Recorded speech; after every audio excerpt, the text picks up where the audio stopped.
daaroor nie. Theresa, jy is 'n dame so na my hart, want jy is ook 'n digter. En ek is tog so lief vir gedigte. Ek lees nie genoeg gedigte. Een ding wat ek besef het nou die dag is, ek lees nie genoeg gedigte aan my kinders nie. Ja. Nou my kinders is Engels. Ongelukkig, niemand is perfek. Hulle het in die buiteland groot geword. Ja, ek weet. Ek sit Maar ook met ek het ook al se klein kinders, ek ken daai. So, wat kan mens doen? Wat kan mens doen? Ek het 'n paar Engelse gedigte wat ek baie van hou wat ek nou en dan op terugval. Maar daar is tog so mooi Afrikaanse skrif wat mens hulle kan lees. Vat asseblief solank as wat jy nodig het en vertel so 'n bietjie van jouself en van wat dit is jy doen. Goed. Ek is nou eintlik vandag hier om met jou te praat oor die aspek van my lewe en dit is my bundel wat ek nou onlangs gepubliseer het by Naledi. Ek het ook 'n ander lewe onder my getroude van gehad. As terapeut. Hierdie is my nooiens van Bartmat. So ek dig onder my nooiens van. So daar's eintlik daai twee realiteite. Ek was vir lank en is nog steeds 'n narratiewe terapeut wat met mense werk, baie met kinders gewerk en baie in arm gemeenskappe gewerk met jong mense en kinders. En dis waar ek ook kinders aan die skryf gekry het, jong mense aan die skryf gekry het. So dit was 'n groot deel van my Hume bestaan. So as mense op my Facebookblad kom en hulle sien Hume, dis ook Bartman. Ek's net terug in my nooiensvel nou met my gedigte. Want ek het as student gepubliseer, toe ek op Tikkies was as Bartman en toe my eerste gedigte gepubliseer is in Nuwe Stemme 3 wat deur Antjie Krog en Alfred Schaffer saamgestel is. Het ek as Bartman daar gedebuteer. En wat gebeur het toe, so ek gaan die draad daar optel. Tydens een van die gesprekke met Antjie, want ek het 2 gedigte oor die Anglo-Boereoorlog gehad in daai bundel. En toe praat sy met my, toe sê sy, weet ek dat daar nog nie 'n vroulike digter in Afrikaans was wat oor die oorlog gedig het nie. Toe sê sy, iets in die lyn van gaan en doen so voort. En daai het by my gebly, jy weet, die idee dat daar nie 'n digter oor daai onderwerp gedig het nie. Toe gaan my lewe, dis 20 jaar gelede wat Nuwe Stemme verskyn het. So ek het 20 jaar gevat om die bundeltjie uit te gee. Dit het my 20 jaar gevat om my storie agter mekaar te kry. Maar toe het ek met die jong mense gewerk en my lewe het 'n ander rigting ingeslaan. My kinders was nog op skool. Een van die redes hoekom ek so lank gewag het ook, is omdat ek 'n persoonlike invalshoek wou gehad het. En ek het dit so waardeer in jou gesprek met Nathaniel, het jy gepraat oor jou waardering. Jy het gesê jy moet kontak hê met jou wortels. En ek het gedink as digter, as ek moet praat oor die oorlog, dan wil ek teruggaan na my wortels toe. Dit moet tog persoonlik wees. Dit is tog nie net 'n abstrakte konsep van het hierdie oorlog gebeur nie. Daar is tog 'n rede hoekom ek belangstel hierin. En die rede is dat my ouma Cronje, haar familie was skaapboere in die Winburg distrik. En sy het vir my niggie my niggie het haar opgeneem net voor haar dood, van hoe sy as 'n 7-jarige onthou hoe die plaas gebrand het en hoe haar ma gepleit het. Mammie het by die offisier gepleit. En toe ek nou daai kassetjie kry by my niggie, toe besluit ek, ek wil iets hiermee maak en ek het die woord pleit, en toe begin die navorsing. En dit is nou al paar jaar gelede wat ek toe gaan soek het vir hierdie oupa grootjie van my, Cronje, sy testament, en ek het die testament gekry en ek het gesien hoe teken hy dit. Swierige handskrif, sy testament wat hy bemaak aan sy oudste seun en die eerste 1 helfte van die plaas en die ander helfte in gelyke maat aan die ander 6 kinders, waarvan my ouma die jongste van die 6 was. En die ironie is, jy weet, hy het met seker hand sy testament bemaak en toe kom die Engelse. Toe vat hulle die plaas en brand die plaas. Jy weet, so ek gaan terug in hierdie gedig en dit het vir my die koneksie met my digterskap gegee. Want hierdie gedig Erflating wat ek skryf vir my oupa grootjie. Aan die einde sê ek, het jy kon dink dat ek, kleindogter van Aida, jou jongste, meer as 'n eeu later sou terugkom, vir Skaapplaas se donker pleit, houtskool en karkaslijm, vir ink in my droë digterpen. Want karkaslijm is die ding wat daai diere het gebrand. Ja. Houtskool is die huis wat gebrand het en die klavier wat gebrand het. Ek praat hier daarvan, jy kon dink dat vreemde Engelse op 'n somersdag sou opdaag om die hooi klavier, tafels, skatels te brand. Nee, jy het nie. Hoe kon jy? Jy was so seker dat jy die plaas bemaak aan jou nageslag. En toe, die helfte is jou nie vertel nie, oupa grootjie. Toe kom die Engelse. En so toe ek my motivering gekry vir die digterpen. Die persoonlike hoek gekry vir my, vir die oorloggedeelte van die bundel. Maar dit was altyd 'n storie vir my van hoe skryf ek dan oor mense wat nie kon lees of skryf nie, want ek het baie oor die kinders geskryf wat in die oorlog dood is. Dan is dit mos nie reg dat ek skryf nie, dan moet ek mos praat. As my onderwerp gaan oor mense wat nie kon lees of skryf nie, dan is dit mos gepas dat my gedigte praat in die eerste plek en dan geskryf is in die tweede plek. Verstaan jy wat ek bedoel? 100%. En toe het ek begin dink, maar hoe nou? En ek het begin gedigte skryf. Daai klagkleed vir Kitchener het ek geskryf nadat ek in 2019 die Anglo-Boereoorlog Kongres bygewoon het. Ja. En daar besef het hoe baie kinders in die oorlog dood is. Maar nog steeds het ek nie 'n persoonlike invalshoek gehad vir hoekom ek wil praat as digter nie. En toe laas jaar is ek by my ander seun in Amerika en dis Black Friday en dis 'n Black Friday special, die DNA toets. En ek laat my DNA toets. Yes. En toe kom die uitslaa in Januarie, net voor my bundel se keerdatum. En ek vind uit dat Ansela van Bengale, een van die eerste slawe in die Kaap, wat in Van Riebeeck se huishouding gewerk het, is my 8ste ouma grootjie. Goeieste. En toe gaan toe sien ek haar testament, want sy was, wat die mense 'n suksesvolle slaaf genoem het. Sy het iets van haar lewe gemaak, sy was getroud, Bason is my voorouer. En toe gaan sien ek, want daar's baie oor haar geskryf op Ancestry. En toe vind ek haar testament, net soos my oupa se. Maar hy, in plaas daarvan dat dit geteken was, is dit geteken met 'n kruis. En toe sit asof sy langs my kom staan en kom sê, nou kan, wat wil jy vir... Daai DNA, die DNA-toets is my verskriklik interessant. Ek wou al dit gedoen het, my vrou het. Ek dink sy het ook so op 'n Black Friday special gekoop. Ja. En dit was merkwaardig. Sy het uitgevind, sy het ook honderde jare terug ergens 'n slawe afstammeling. Ja. Maar een van haar oupa grootjies het onder andere die hele Jonkershoek besit.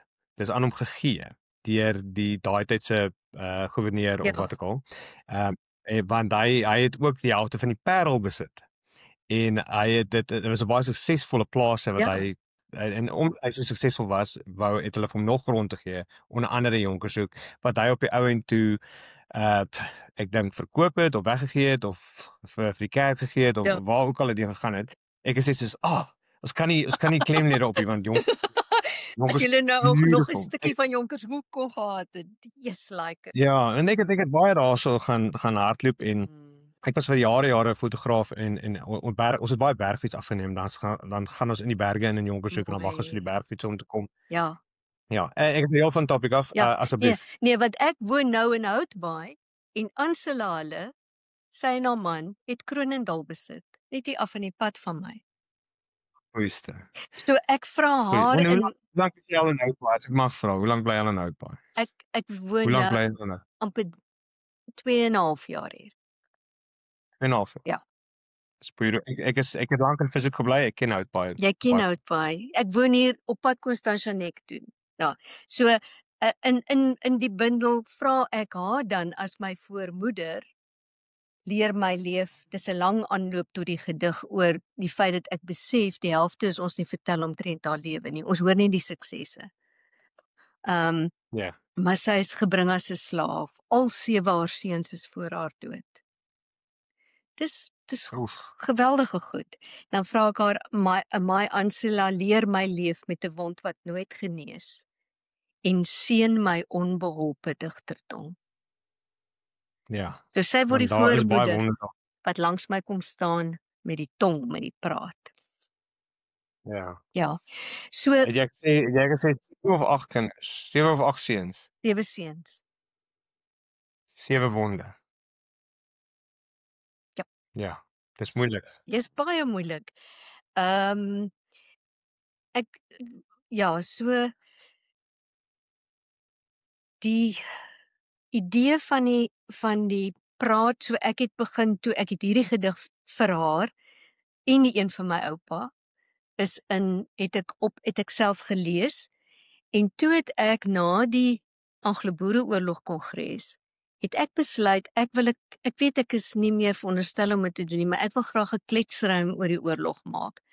Want in al die jare wat ek met jong mense gewerk het, as ek met hulle praat oor die oorlog en die trauma van die oorlog, dan kyk hulle vir my, hulle het geen idee waarvan ek praat nie. Ja. En toe dink ek, maar die kinders sou vir my sê, maar juffrou kan 'n kletsruim maak?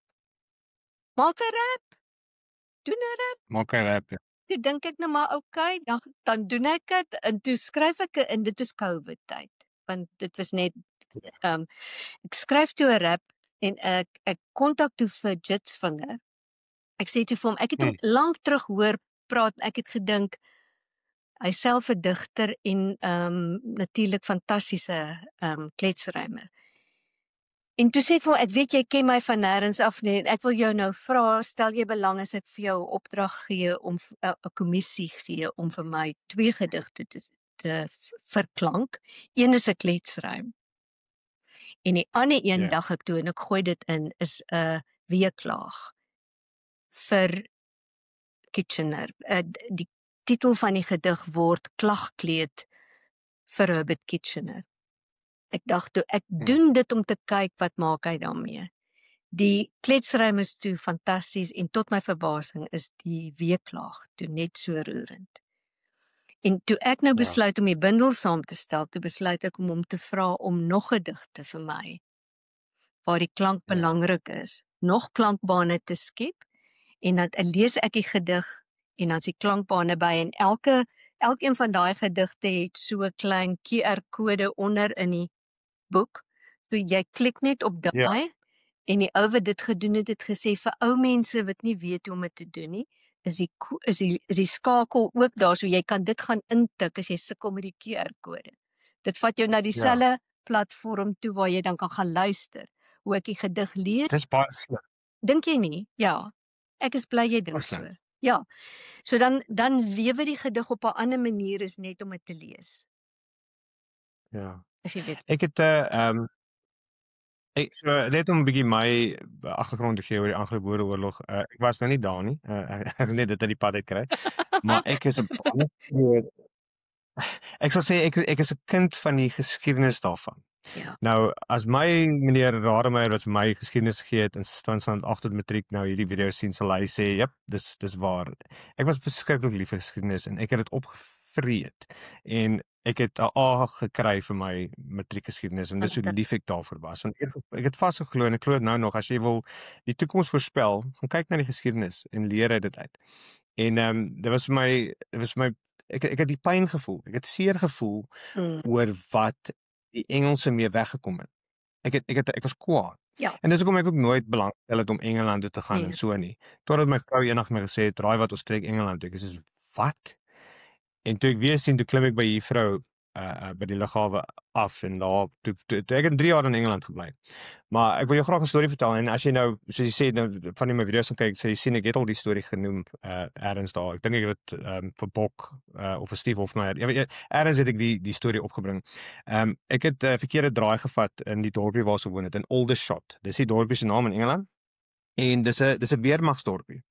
En toe kom ek by hierdie heuwel uit en ek was op pad hospitaal toe om medisyne te gaan optel en ek het by die heuwel uitgekom en daar was 'n standbeeld. En net vir interessantheid toe klim ek nou uit want ek wil nog graag sien want dis lyk so soldate wat beklei of so iets. Mooi standbeeld.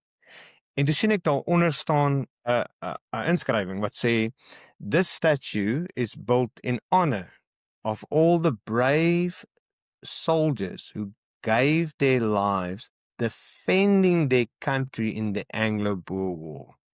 Hulle spesifiek nou van die Engels gepraat. Ek is soos, waarvan praat julle? Hoe durf julle? Hoe nou? Julle het nie julle aankom defend, julle kom invade, julle kom steel. Absoluut. Wat doen?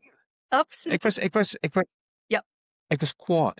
En ek vra myself maar hoekom is ek kwaad? Dis nie my stryd gewees nie, maar in 'n mate is dit ons almal se stryd want ons is afstammelinge van wat ook al daarna gebeur het. Presies. En dis hoe hierdie vir my so 'n besonderse onderwerp is en dis hoekom ek gee die tyd om dit te support en ek dit moet ver gaan. Dankie Steven, want weet jy wat, die kletsruim begin met jy vra hoekom gaan ek aan hieroor? Dis so lank gelede daai oorlogs verloor. En Rhodes het mos al geval. Maar laat ek jou vertel, dis ver van al. Ja. Die Britte wou goud en diamante hê vir 123 jaar lank niks gesê. Meer as 30,000 kinders swart en wit is dood. Longontsteking, masels, hongersnood, hongersnood. Daar's maaiers in die slijmvleis met in die brood. Ja, nee, dit was nie hulle land nie.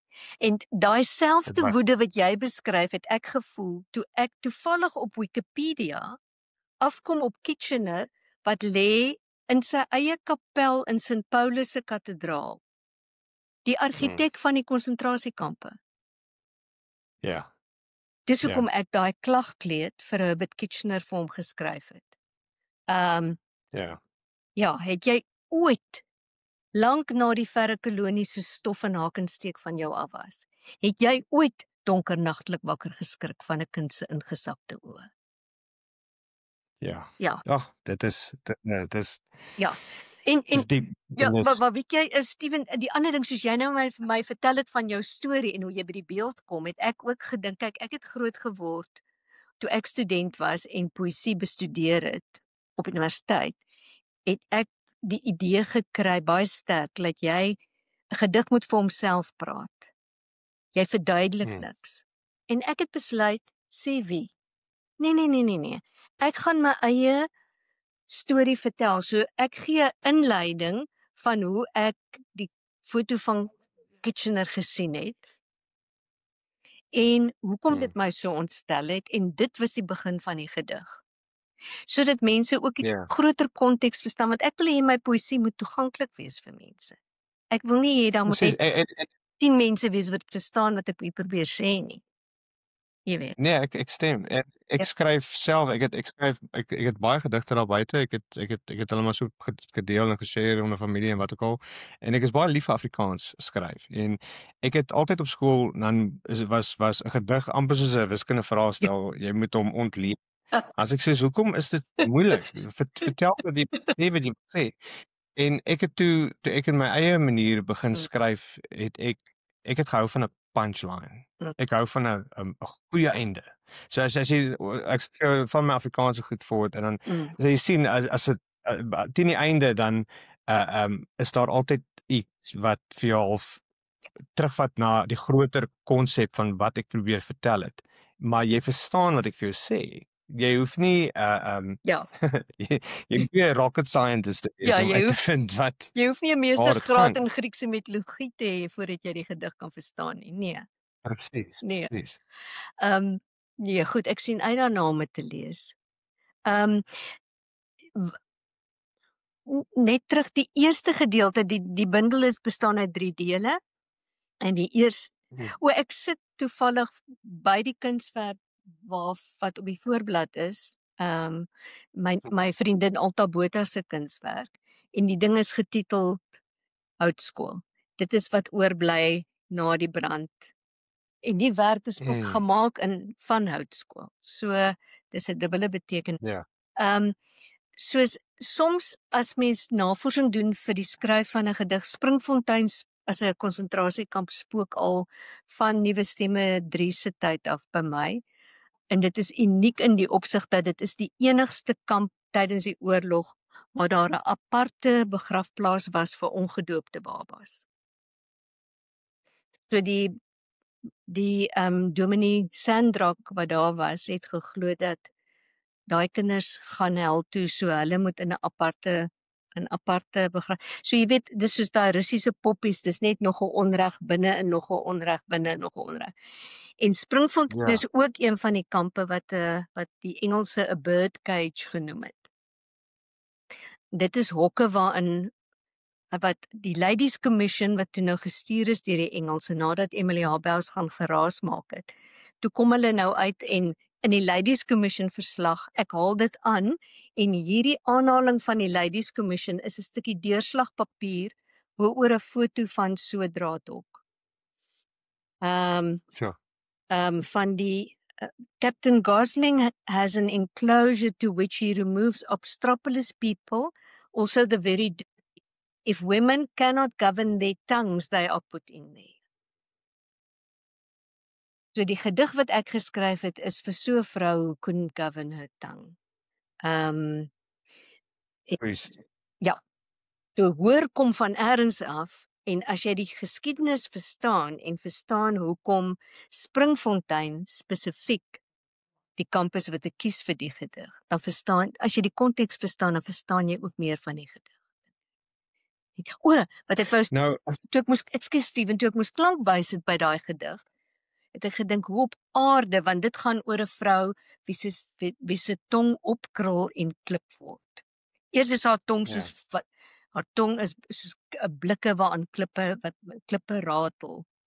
En haar tong was eens teer van troostgesang en wiegelied, want dan word die tong harder en harder. En toe dink ek, toe onthou ek het hier op my boekraak 'n boekie van Gawie Silje met koorsang van die Anglo-Boereoorlog. Man, en ek gaan lees daarin en ek kom af op waar hy beskryf van Psalm 100, hulle sing met iemand het aangekom en gesê hy hoor vanuit die kerkie, dit is begin van 1902, sing hulle Psalm 100 vers 1 en ek onthou, ek het 'n ou Psalm en gesangboek en ek gaan soek Psalm 100 vers 1 en ek vat hierdie en ek sit plakkertjies in en ek gee dit vir Quentin. So wat gebeur nou, die klank by daai gedig is Psalm 100. Eers met 'n orgel en dan 'n vrou wat neurie.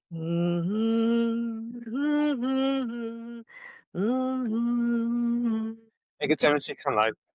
Hy is baie goed. Ek moet sê, hy het vir my selfs 'n tipe van 'n Afrikaans rapperige blues vibe wat hy daar gooi en dan net lekker luister musiek. En ek is verbaas, hy was nie dat ek nog nie van hom gehoor het nie. Ek het eerlik van nog nie. Ja. En nou sien ek hom gereeld op my feed op, want ek het hom nou sommer deel van my algoritme.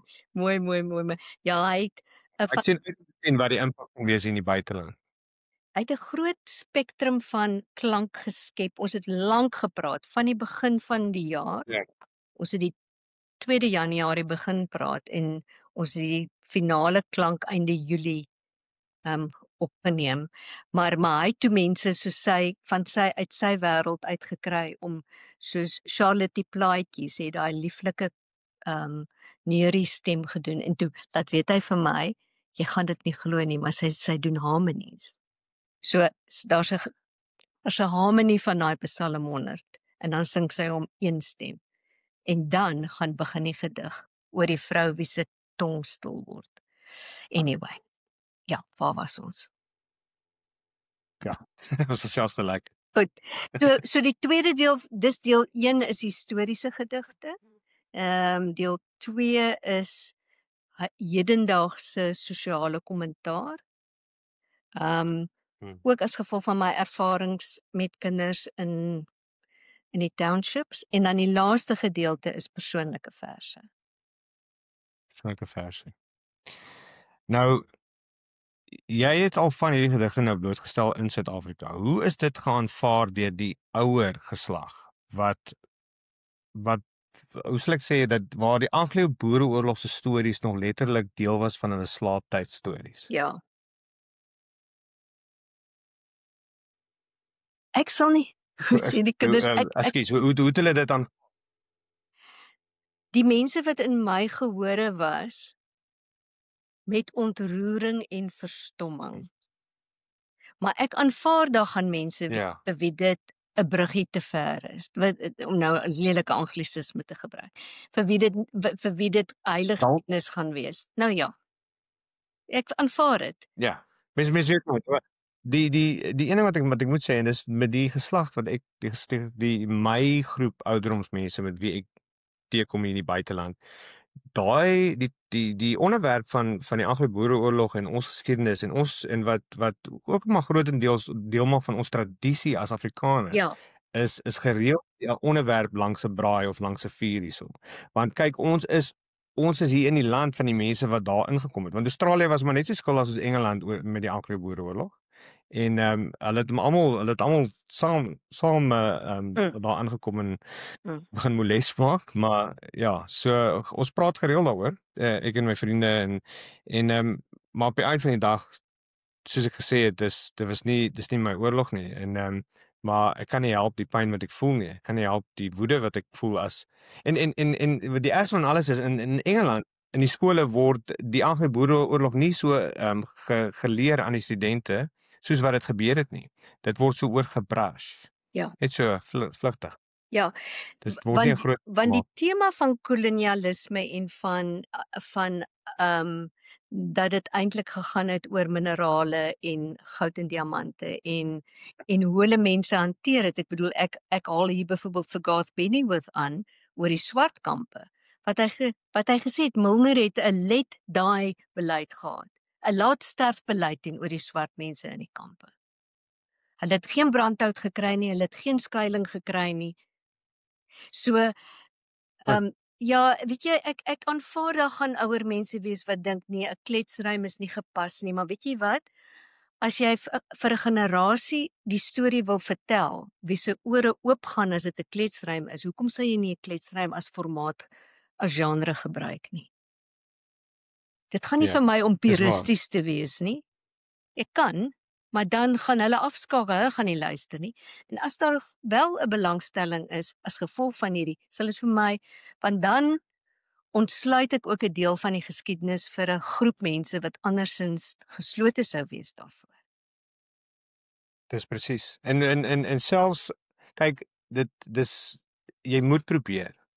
Jy moet probeer om daai groep mense ook te bereik deur dit. En dit is een van die beste maniere om dit te doen is deur musiek in general. Doen dit deur musiek. Ja. En so leer hulle dan ook weer bietjie meer oor die geskiedenis. Yep. En wie weet, dalk gaan dit verder as die grense van net Afrikaners. Dit dalk raak mense nuuskierig in ander lande en wil weet, waar gaan dit? Vertel my meer. Vertel my die geskiedenis. Wat het ons Ja, wat baie lekker was met die want Quentin en ek het dis nou Jits Vinger en ek het 'n klomp aanbiedings saam gedoen en ek het by hom geleer daai vraag en antwoord waar jy die gehoor betrek.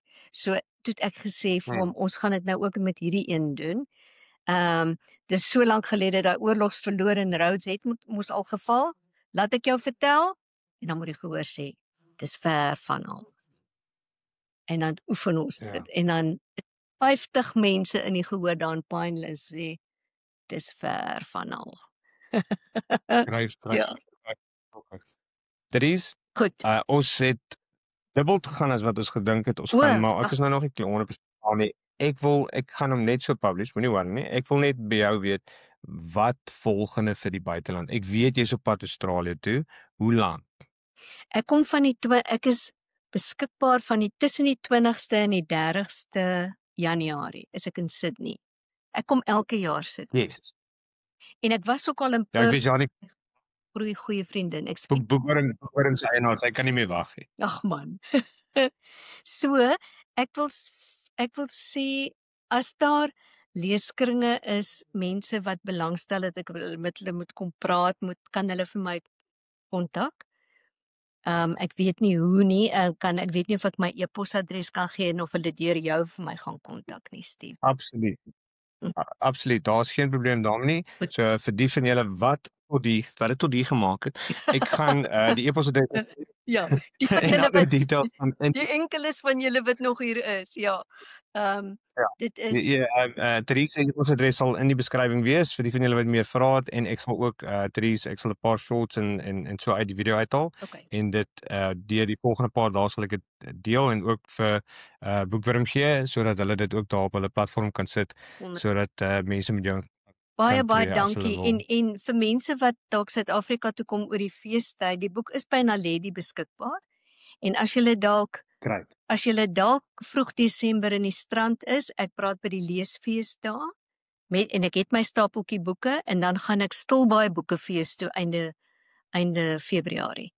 Ek hoop ook om terug te kom na my tuisdorp toe wat Pretoria is in April. So, ons is besig om planne te maak dat ek soontoe ook terug gaan huis toe. Ek van die strand. Is jy van die strand? Ja. Nee, oorspronklik, ek het oorspronklik maar plattelands, maar ek het my laaste klompie jare in die strand, ek en my vrou en my seun, en baie lief vir die strand, wou nooit wegtrek nie, en op 'n dag toe trek ons Engeland toe. En nou is ek in Australië, so is 'n trend. Dit is baie dankie. Dis 'n verskriklike interessante. Ek doen nie genoeg vir Afrikaanse kultuur, veral vir die skrif nie. Ek praat gedurig oor die taal, ek praat gedurig oor hoe die taal maar oor see verlore gaan en hoe ons smag daarna om die tradisies aan die gang te hou, al is dit deur saam te kuier, deur musiek en so voorts, maar ek voel almal wat van Suid-Afrika is wat Afrikaans is in die buiteland is, kan dalk bietjie meer doen vir die skrif self. En ek sê ook weer eens dankie aan Boekwurm vir al die werk wat hulle doen.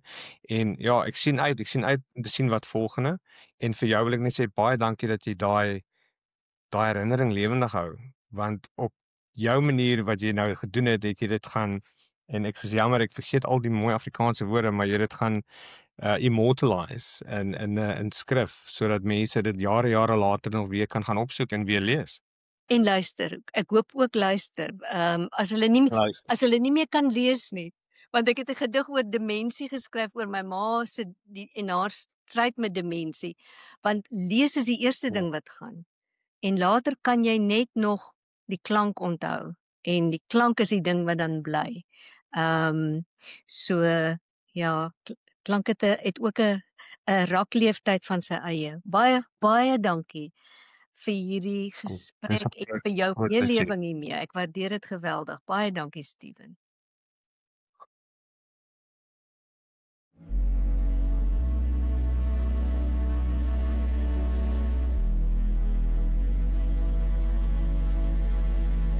Klagkleed vir Herbert Kitchener, 1st Earl Kitchener, Knight of the Order of the Garter, Knight of the Order of St. Patrick, Member of the Order of Merit.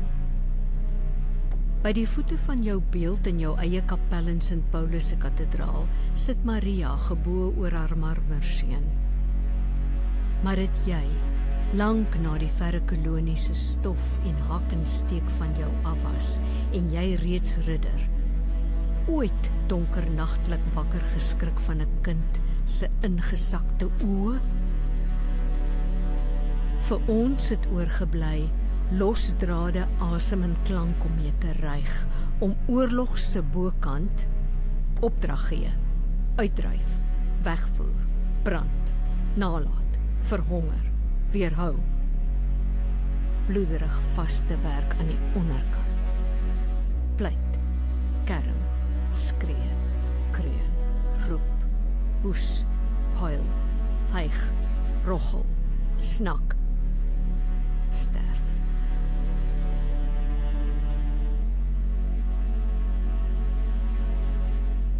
Ons weet, jy het geweet. Meer as 30.000 steke maak jou klagkleed.